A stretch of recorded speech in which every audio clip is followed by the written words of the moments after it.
안녕하세요. 오늘은 제 165쪽입니다. 165쪽의 공의 주제 3.1운동과 대한민국 임시정부라는 이제 주제로 이제 시작을 하고요. 이제 1차시 수업입니다. 166쪽에 펴주세요. 166쪽에 1차시 수업 항일 비밀 결사와 국외 독립운동 기지 건설이라는 제목입니다. 이제 쉽게 이야기하면 이제 1차시 수업은 1910년대 독립전쟁, 무장 독립운동에 대해서 배우는 것입니다. 1번 보도록 할게요. 1910년대 이제 보면 들어서서 이제 의병 계열은 물론이고 이제 애국 계몽 운동 계열 인사들 대부분 독립 전쟁을 통해서 일제를 몰아내고자 하였습니다. 그래서 이제 독립군을 양성하기 위해 이제 다양한 노력을 했는데요. 그래서 이제 1910년대 독립전쟁, 무장독립운동의 항일, 투쟁의 방향은 크게 두 가지로 나뉩니다. 이제 크게는 이제 국내에서는 이제 항일 비밀 결사가 활약을 했고 국외에서는 독립운동 기지 건설 형태로 이제 전개되었습니다. 그래서 1차시 제목이 항일 비밀 결사와 국외 독립운동 기지 건설인 것입니다. 그래서 이 제목을 외워주시기만 하더라도 1910년대는 국내에서는 항일 비밀 결사 단체가 이제 활약을 했고 국외에서는 독립운동 기지가 건설이 되었구나. 그래서 그것이 무엇인지 이제 외우는 것이 공부하는 것이 이제 이번 차시 이제 목표라고 수업 목표라고 보시면 되겠습니다. 자, 국가 건설 이념에 대해서 알아보겠습니다. 이제 국가 건설 이념 또한 크게 두 가지가 이제 존재했는데요. 한 가지는 이제 대한제국의 이제 군주 체제로 돌아가서 다시 황제를 세워야 한다라고 생각하는 사람들이 있었습니다. 이것이 바로 복벽주의라는 단어로 다른 책에서 많이 이제 나오고 있는데요. 이제 임금 벽자예요. 돌아올 복자예요. 그러니까 복벽의 뜻이 임금이 다시 돌아오게 한다라는 뜻이니까 다시 전제군주 체제로 돌아가겠다라는 뜻입니다. 하지만 대부분의 사람들은 이제 황제 주권이 이제 국민에게 넘어와야 한다는 사람들이 많았기 때문에 이제 대부분의 점차 이제 중민 주권에 바탕을 둔 이제 민주공화국의 수립이 주장이 갈수록 확산되었습니다.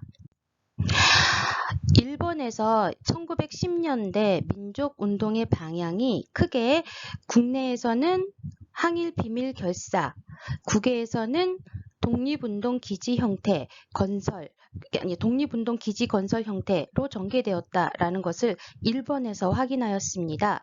그래서 2번과 3번에서는 이제 국내의 항일 비밀 결사가 조직되어서 활동한 내용에 대해서 알아보도록 하겠습니다. 이제 국내 항일 비밀 결사는 크게 두 개가 있는데요. 이제 한 개는 독립의군부고 다른 한 개는 대한광복회입니다. 그래서 2번은 이제 독립의군부의 활동에 대해서 알아보겠습니다. 2번 봐주세요. 1912년에 결성된 독립의군부는 이제 고종의 밀명을 받은 의병장 출신이었던 임병찬 등의 주도로 결성이 되었습니다. 이들은 이제 국권 회복, 즉 나라를 되찾고 그 다음에 고종을 복위시킨다. 즉 대한제국의 군주체제로 돌아간다라는 이야기죠. 간단하게 바로 복벽주의를 목표로 하고 있었습니다. 그리고 전국적인 의병 봉기를 준비하였습니다. 하지만 일제에 이제 국권 반환 요구서를 보내려고 계획하던 중에 이제 발각이 되어서 해체가 되었습니다. 166쪽 자료를 확인하도록 하겠습니다.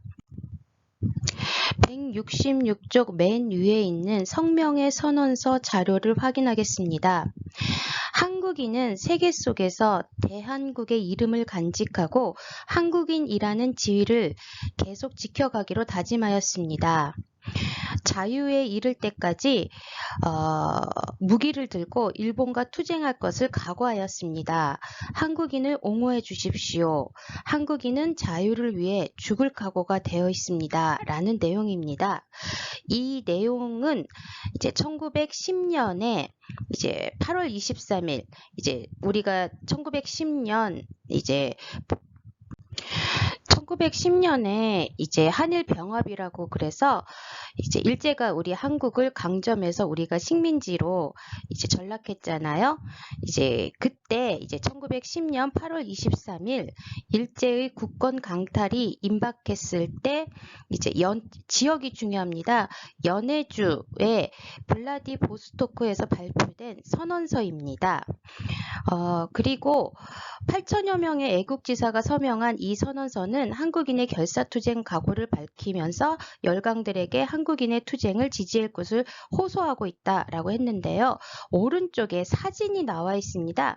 근현대 파트에서는 이제 사진이 많이 나옵니다. 그래서 사진의 인물들이 누군지 이제 특히 교과서에 나오는 인물들에 대해서는 여러분들이 간단하게 알아두시는 것이 좋겠습니다. 자, 왼쪽에 있는 분은 성명의 선언을 주도했던 이상설 선생님이고요. 오른쪽에 유인석 선생님입니다. 이상설은 우리 배웠죠? 1907년 이제 헤이그 특사 기억나시나요? 이제 교과서는 126쪽에 사진이 나와 있거든요. 그래서 이준, 이상설, 이휘종, 헤이그 특사 파견 기억나시죠? 이것을 빌미로 우리 1907년에 고종이 강제로 퇴위되잖아요. 자, 그렇게 연결해 주시면 되겠고요. 이상설 선생님은 나중에 우리가 좀 이따 배우는 이제 연해주의 블라디보스토크 신안촌에서 결성된 권업회와 대한광복군 정부에도 참여합니다. 오른쪽에 있는 유인석은 을미의병 에 참여했던 의병장입니다.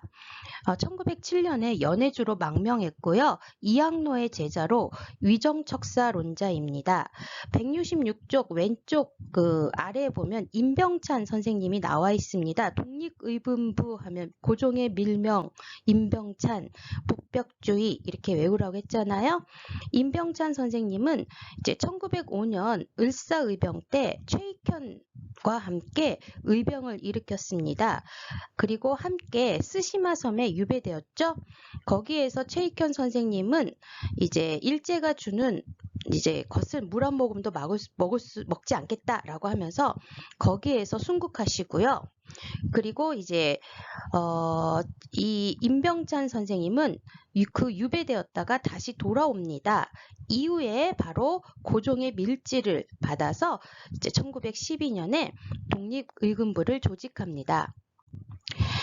이제 167쪽으로 넘어가서 대한광복회의 활동에 대해서 알아보도록 하겠습니다. 대한광복회는 1915년에 의병 계열과 애국계몽운동 계열의 비밀 결사가 통합해서 결성된 단체입니다. 이 단체는 국권 회복과 함께 특징이 민주공화국 수립을 지향하였습니다. 그리고 군대식 조직을 갖췄는데요. 총사령관이 박상진이었습니다. 이 단체는 국내 각지와 이제 만주에 지부를 설치해서 독립군 양성에 노력했습니다. 하지만 이제 군자금 마련 활동을 하던 중에 일제에 발각이 되어서 해체가 되었습니다. 군자금 마련 활동이라는 것은 이제 주로 이제 군자금 기부를 거부하는 친일 부호들을 처단하거나 아니면 세금 수송 마찰을 탈취하는 등의 활동을 하였습니다.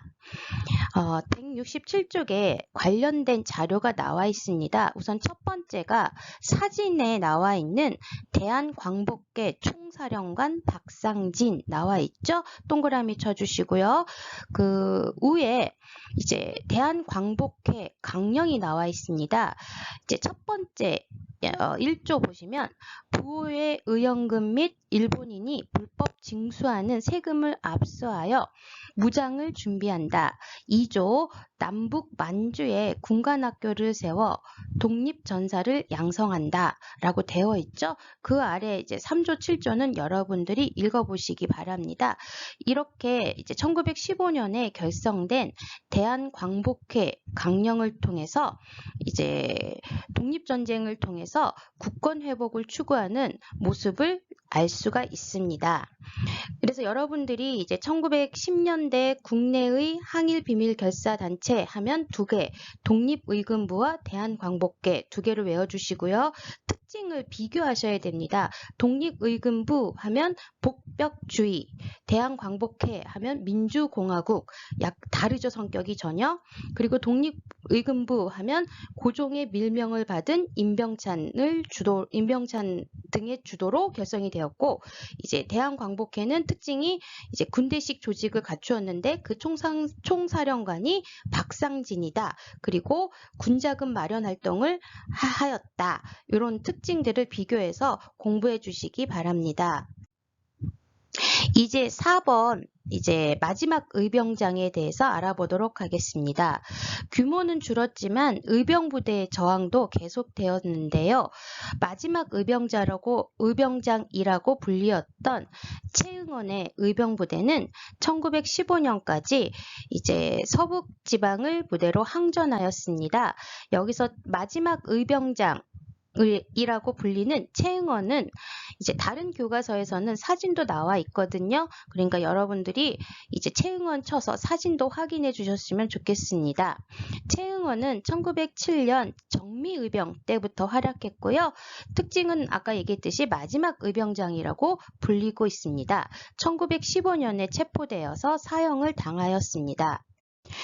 이제 교과서 167쪽에 있는 만주와 연해주 지역에 이제 건설된 독립운동 기지에 대해서 공부를 해야 되는데, 우리 교과서에 만주 지역을 남만주와 북간도라고 이제 나누어서 표현하고 있거든요. 그래서 이 만주와 연해주 지역을 먼저 어디에 위치하고 있는지 구분하지 않으면 공부하기가 어렵기 때문에 그 만주와 연해주 지역 구분에 대해서 먼저 학습하도록 하겠습니다. 먼저 선생님이 그림을 정말 못 그리거든요. 그래서 대충 지도를 이렇게 그려봤습니다. 그래서 우리나라 지도를 이렇게 1, 2, 3이라고 그리면 쉽거든요. 여러분들도 이렇게 그려주세요. 다시 한번 1, 2, 3 이렇게 그려주세요. 그리고 이제 교과서 129쪽으로 먼저 넘어갈게요. 교과서 129쪽으로 가주시면 간도와 백두산 정계비라고 해서 지도가 나와 있습니다. 그래서 간도 지역을 구분하는 방법에 대해서 여러분들이 먼저 학습을 하셨을 텐데요. 간도라는 지역을 구분하기 위해서는 가장 먼저 여기 백두산이 어디에 위치해 있는지 알아두셔야 됩니다. 자, 가운데에 여기 백두산이 존재하고요. 그 다음에 백두산 위가 두만강이고요. 백두산 아래가 압록강입니다. 여러분들도 그림을 그리면서 써주세요. 자, 백두산이 있는데 백두산 위가 두만강이고 백두산 아래가 압록강입니다. 그리고 우리 교과서 129쪽에 지도에도 나와 있어요. 백두산이 있는데 그 위가 두만강이고 그 아래가 압록강입니다. 그리고 백두산을 이제 거치는 강이 있는데 그게 바로 토문강입니다. 토문강으로 연결되는 게 바로 숭화강이죠. 우리 부여 배우셨죠? 부여가 위치했던 숭화강 지역. 이 숭화강의 이제 지류가 바로 토문강입니다. 토문강은 숭화강의 지류라고 보시면 되겠습니다. 우리 이제 간도라고 불리는 지역 잘 들어보셨죠? 이 간도라는 지역을 두고 이제 청과 대한제국 사이에 분쟁이 일어났었죠. 이 간도의 간자가 바로 사이간자예요. 이제 사이에 있는 땅이란 뜻인데요. 그 어떤 사이에 있냐면 바로 이제 두만강과 이제 토문강이 이제 저기 숭화강의 상류잖아요. 그래서 이 사이간자를 써서 이 간도는 두만강과 바로 숭화강 사이에 있는 땅이다라는 뜻입니다. 우리 교과서 129쪽에 있는 백두산 정계비가 시험 문제 잘 나오니까 한 번 더 확인하도록 하겠습니다. 백두산 정계비는 숙종 때 세워진 비석입니다. 1917년 숙종 때 세워진 비석으로 그 내용을 보시면 비석의 내용을 보시면 서쪽으로는 압록강을 기본으로 하고 동쪽으로는 토문강을 이게 기준으로 해서 이제 나눈다라고 했는데 이 토문강 우리 방금 배웠죠? 숭화강의 상류잖아요. 이 토문강을 청나라가 바로 두만강이라고 주장하는 것입니다. 그래서 우리의 주장은 압록강과 토문강이고 이제 청나라의 주장은 두만강입니다. 그러면서 19세기 후반에 가면서 이제 살기 힘들어진 우리 농민들이 두만강을 건너서 간도로 많이 이주했거든요. 그래서 이제 대한제국에서 이 간도에 사는 우리 백성들을 이제 다스리기 위해서 이범윤을 간도관리사로 파견하였습니다. 하지만 1905년에 외교권 박탈이라고 하는 을사늑약이 체결되잖아요. 그래서 우리가 외교권이 없는 상태에서 1909년에 이제 나라를 빼앗기기 1년 전에 간도협약이 우리나라를 제외한 청과 일본 사이에 맺어집니다. 이 조약에서 일제는 이제 청과 이제 양국의 이제 한국과 대한제국과 이제 청나라의 이제 국경을 두만강으로 하고 이제 일본 정부가 이 간도를 청나라의 영토로 인정한다라는 이제 내용으로 이제 그 대가로 만주 철도 부설권과 탄광 채굴권을 얻어갑니다. 이때부터 이 간도는 잃어버린 땅입니다. 그때부터 이제 청나라의 땅으로 인정이 되어서 지금 현재까지 중국 땅이 되어 있습니다. 이렇게 우리가 흔히 말하는 간도 지역이 바로 정확하게 이야기하면 북쪽에 있다. 그래서 북간도라고 우리 교과서에서 표현하고 있습니다. 그래서 이쪽 지역이 우리가 말하는 간도, 즉 북간도 지역이다 라고 알아두시면 되고요. 이 북간도 지역은 이제 어떤 책에서는 뭐 동만주라고도 표현하는데 보통 동만주라는 표현은 많이 안 나오고 있습니다.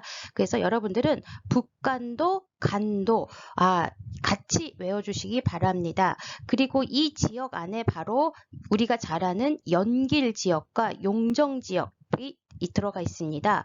우리 들어보셨죠? 백두산 여행할 때 이제 중국을 통해서 가는데 바로 연길과 용정 지역을 이제 여행하는 것입니다. 그 다음에 그 아래에 있는 지역이 바로 우리 교과서에서는 남만주라고 표현하고 있는데 이제 다른 책에서는 서간도라는 표현도 많이 쓰여지고 있습니다. 바로 이 지역이 바로 이제 서간도 남만주 지역으로 이제 여러분들이 외워주셔야 될 거는 이 삼원보 지역을 알아두셔야 되겠죠? 이 삼원보 지역은 우리가 이제 또 학습을 할 텐데요. 뭐 신민회 기억나시나요? 그래서 1907년에 이제 만들어졌던 신민회 계획에 따라서 우리 이회영 선생님 기억나시죠? 이회영, 이상용 등을 중심으로 이제 대거 이쪽 지역으로 이주해서 독립운동 기지를 건설하게 되거든요.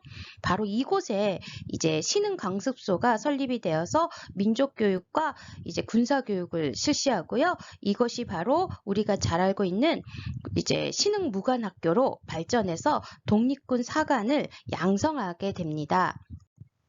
그리고 우리 러시아의 블라디보스토크 많이 들어보셨잖아요. 우리 한국인들이 역시 많이 여행하는 러시아 지역이죠.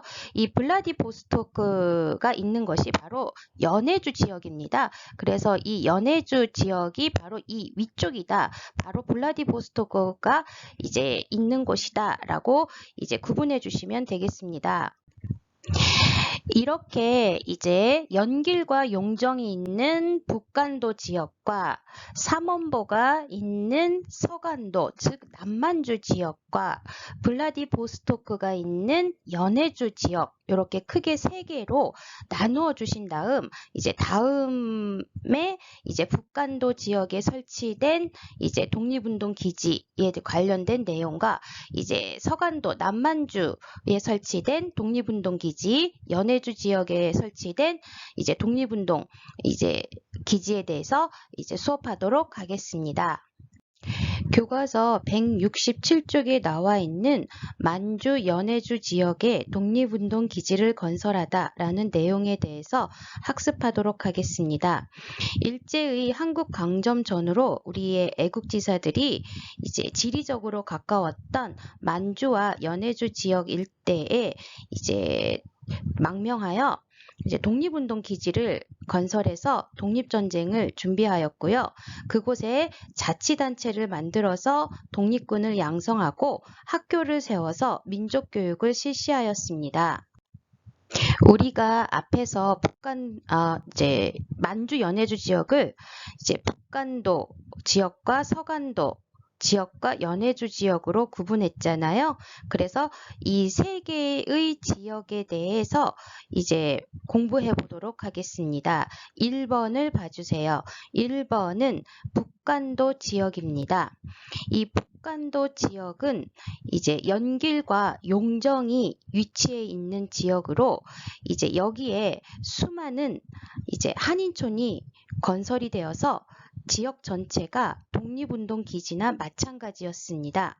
용정의 이제 명동촌이 유명합니다. 이 북간도 애국지사들은 이제 간민회 등과 같은 자치단체를 만들어서 동포사회를 이끌었습니다. 이 간민회는 나중에 간도 대한국민회로 발전합니다. 한편 우리 대종교 기억나시나요? 앞에서 선생님이 한번 설명을 했는데요. 이 대종교는 1911년에 이제 만주로 이제 옮겨서 여기에서 중강단이라는 무장 독립 단체를 만듭니다. 그리고 이 단체가 이제 항일 이제 무장 투쟁을 하는데 이제 1919년 이제 3.1 운동 이후에 우리가 한번 들어봤을 법한 이제 북로 군정서로 발전합니다. 이 북로 군정서가 왜 유명하냐면 1920년에 이제 펼쳐진 청산리 전투 기억나시나요? 김좌진 장군을 이제 중심으로 한 이제 청산리 전투로 이제 대승을 거두는데요. 그때 주력 부대 중에 하나가 바로 북로 군정서였습니다. 그 북로 군정서를 이끌었던 김좌진 장군, 청산리 전투 이렇게 연결해서 외워주시면 되겠습니다. 한편 이 지역에는 대한독립군과 같은 독립군 부대가 창설이 되었는데요. 이 대한독립군이 나중에 우리가 또 배울 텐데요. 봉오동 전투에서 홍범도 등을 중심으로 한 대한독립군을 중심으로 이제 연합부대가 결성이 되어서 봉오동 전투를 승리로 이끕니다. 그리고 이 지역에는 서전서숙, 명동학교 등과 같은 학교가 설립이 되어서 민족교육에 힘썼습니다. 이제 2번을 봐주세요. 2번 서간도 지역에 대해서 알아보도록 하겠습니다. 이제 서간도 지역은 우리 교과서에서는 남만주 지역이라고 표현을 하였습니다. 이 지역에 있는 삼원보 일대에 이제 신민내의 계획에 따라서 이제 이회영, 이상용, 김동삼 등과 같은 이제 한인들이 이제 대거 이주하여서 이제 독립운동 기지를 건설하였습니다. 그리고 대표적인 게 이제 신한민촌이라는 한인 마을이 건설이 되었습니다. 1911년에 이곳에 설립된 신흥강습소는 이제 민족교육과 군사교육을 함께 실시한 이제 민족교육기관이었습니다. 그리고 이 신흥강습소가 우리가 잘 알고 있는 신흥무관학교로 발전하는데요. 이 신흥무관학교는 독립군 사관을 양성하는 학교라고 보시면 되겠습니다. 우리 교과서 167쪽에 오른쪽에 있는 신흥무관학교를 한번 확인해 보도록 하겠습니다. 신흥무관학교는 시험 문제에 자주 출제되고 있습니다. 그렇기 때문에 밑줄쳐가면서 확인해 주세요. 1919년에 만들어진 신흥무관학교는 1911년에 세워진 신흥강습소로 출발하여서 신흥중학교, 신흥무관학교로 발전하면서 폐교될 때까지 3,000명 이상의 졸업생을 배출하였는데 이들은 무장독립전쟁의 중추적인 역할을 담당하였습니다. 한편 이곳에는 경학사 등과 같은 한인 자치기관이 설치되어서 동포사회를 이끌어갔습니다. 그리고 이 경학사는 나중에 부민단 한족회로 발전됩니다. 그리고 이곳에 독립군 부대인 설호군정서가 창설이 되었습니다. 관련된 내용으로 169쪽에 이회영과 형제들의 자료가 있는데 나중에 수업이 중국 관내랑 미주 지역 독립운동까지 배운 이후에 확인해 보도록 하겠습니다. 이제 3번 연해주 지역에 대해서 알아보도록 하겠습니다.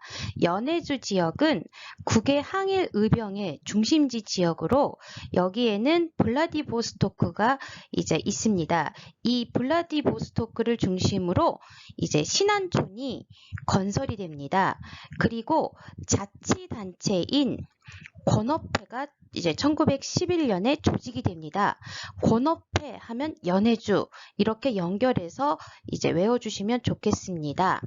이 자치단체인 권업회는 동포사회를 이끌면서 독립전쟁을 수행하기 위해서 이상설, 이동희를 정부통령으로 하는 대한광복군 정부를 1914년에 수립하였고 그 다음에 이 지역에 연해주 지역에 한민학교가 설립이 되어 민족교육을 실시하였습니다.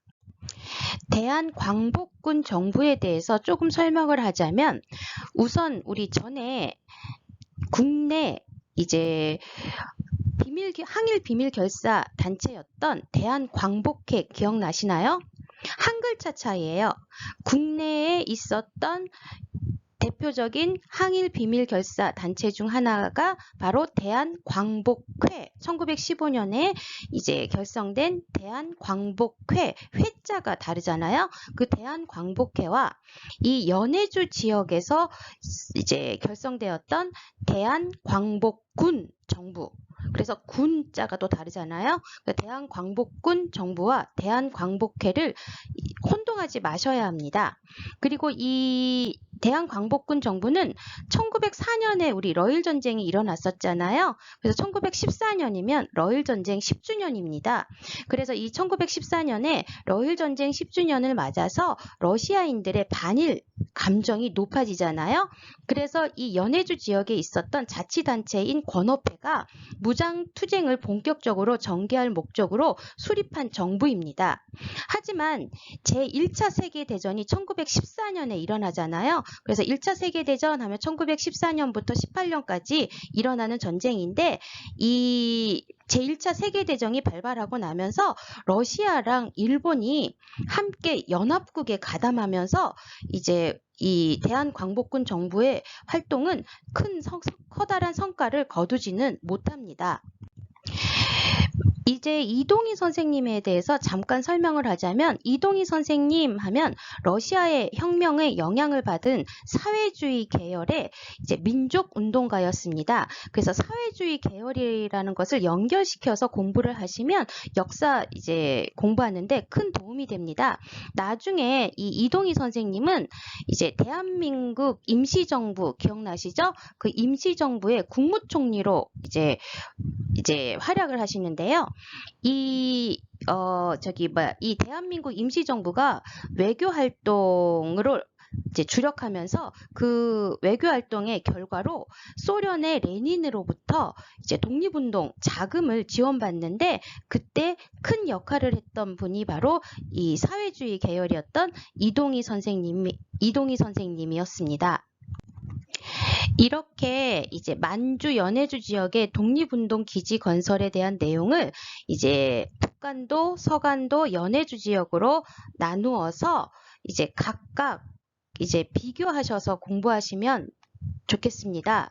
그래서 뭐 학교도 구분해 주셔야 되고요. 자치단체도 구분해 주셔야 됩니다. 북간도 지역 하면 간민회, 서간도 지역 하면 우리 경학사, 그 다음에 이제 연해주 지역 하면 권업회, 이렇게 구분해서 공부를 해 주셔야 되겠습니다.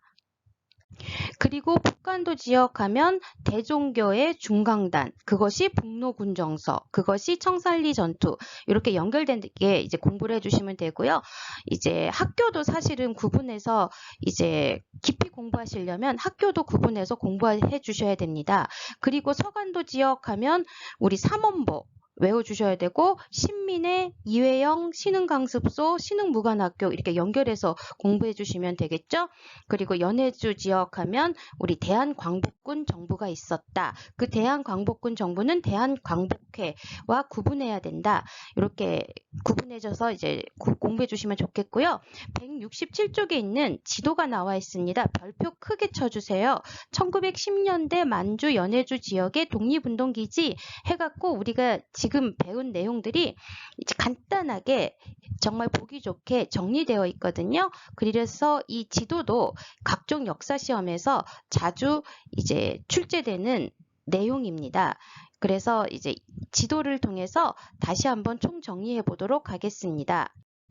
이제 교과서 167쪽에 있는 지도가 있죠. 그 지도에다가 크게 별표를 쳐주세요. 그 지도는 1910년대 만주 연해주의 독립운동 기지라고 되어 있죠. 그래서 이 지도를 통해서 이제 만주 지역과 연해주 지역의 독립운동 기지를 총정리하면 공부하는 데 많은 도움이 되고, 그리고 또한 각종 역사 시험에서도 이 지도가 자주 출제되고 있습니다. 그래서 이 지도에서 우리가 전에 지역 구분했었죠. 여기에 백두산이 위치한다고 보시면 되겠습니다. 여기에 백두산 정계비도 위치해 있고요. 그리고 이것을 위치로 위가 두만강이고요. 이 아래가 이제 압록강이라고 보시면 되겠습니다. 그리고 이쪽에 우리 토문강 배우셨죠? 그 토문강이 이제 숭화강으로 이어진다고 생각하시면 되겠습니다. 숭화강의 상류가 토문강이라고 보시면 돼요. 그래서 이 숭화강과 두만강 사이가 우리가 간도 지역이라고 그랬잖아요. 그래서 정확하게는 여기에 여러분들이 북간도라고 써주세요. 그래서 여기가 바로 간도라고 불리는 북간도 지역입니다. 그럼 북간도 지역부터 알아볼게요. 북간도 지역에 보니까 옌지, 영길이라는 이제 도시가 위치해 있고요. 용정, 룽징이라는 도시도 있습니다. 그리고 이 북간도 지역에는 명동촌이라는 한인 마을이 이제 만들어졌죠. 그리고 이제 여기 연두색이 이제 자치 단체입니다. 그래서 여기에는 간민회라는 자치 단체가 1913년에 이제 만들어져서 한인 동포사회를 이끌었습니다. 그리고 이것이 간도 대한국민회로 발전이 되고요. 그 다음에 우리 대종교와 연관된 무장독립단체였던 중강단, 시험 문제 잘 나오죠? 이 중강단이 이제 나라를 잃고 이제 1911년에 만주로 이동을 해서 대종교가 이제 이동을 해서 거기에서 만든 이제 무장독립단체가 부대가 중강단이고요. 이 중강단이 이제 1919년에 이제 3.1운동 이후에 북로군정서로 발전이 됩니다.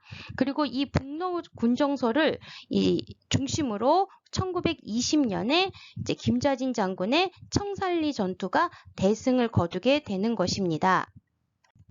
그리고 이 북간도 지역에는 서전서숙과 명동학교라는 학교가 세워져서 민족교육을 실시하였습니다.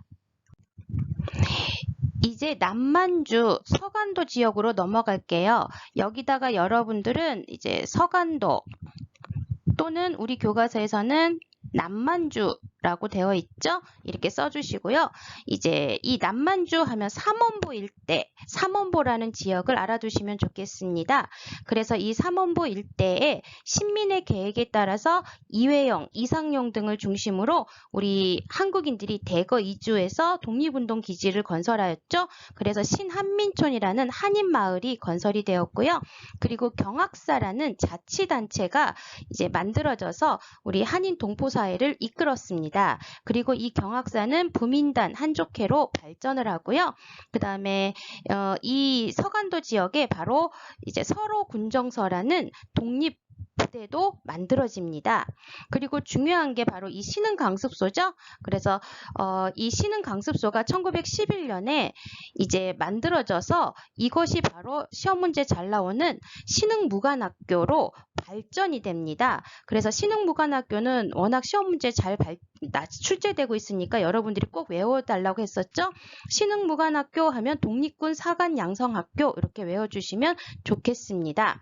그리고 이제 연해주 지역으로 넘어갈게요. 이 연해주 지역 하면 러시아의 블라디보스토크 생각하시면 되겠죠? 그리고 여기가 이제 여러분들이 연해주라고 써주시면 되겠습니다. 이 연해주 지역에 있는 블라디보스토크를 중심으로 신안촌이라는 한인 마을이 이제 만들어졌고요. 그리고 여기에 자치단체였던 권업회가 조직이 됩니다. 권업회 의외로 시험 문제 자주 출제되고 있거든요. 그래서 권업회 하면 연해주 이렇게 연결하셔야 됩니다.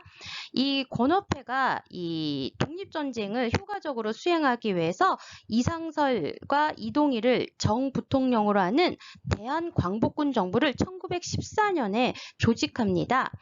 그리고 이제 여기에는 한민학교라는 학교도 세워져서 이제 민족교육을 실시합니다.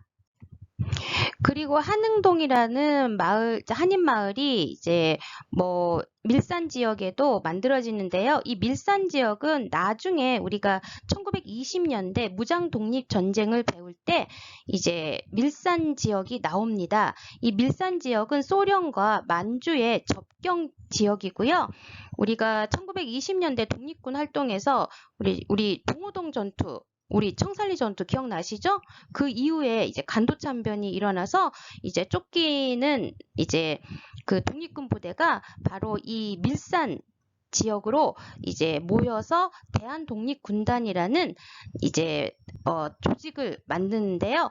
그 서희를 총재로 하는 대한독립군단이 바로 이 밀산 지역에서 이제 만들어지고요. 그리고 이제 자유시로 이동을 해서 거기에서 자유시 참변이 일어납니다. 이 과정은 나중에 1920년대 다시 이제 배우도록 하겠습니다.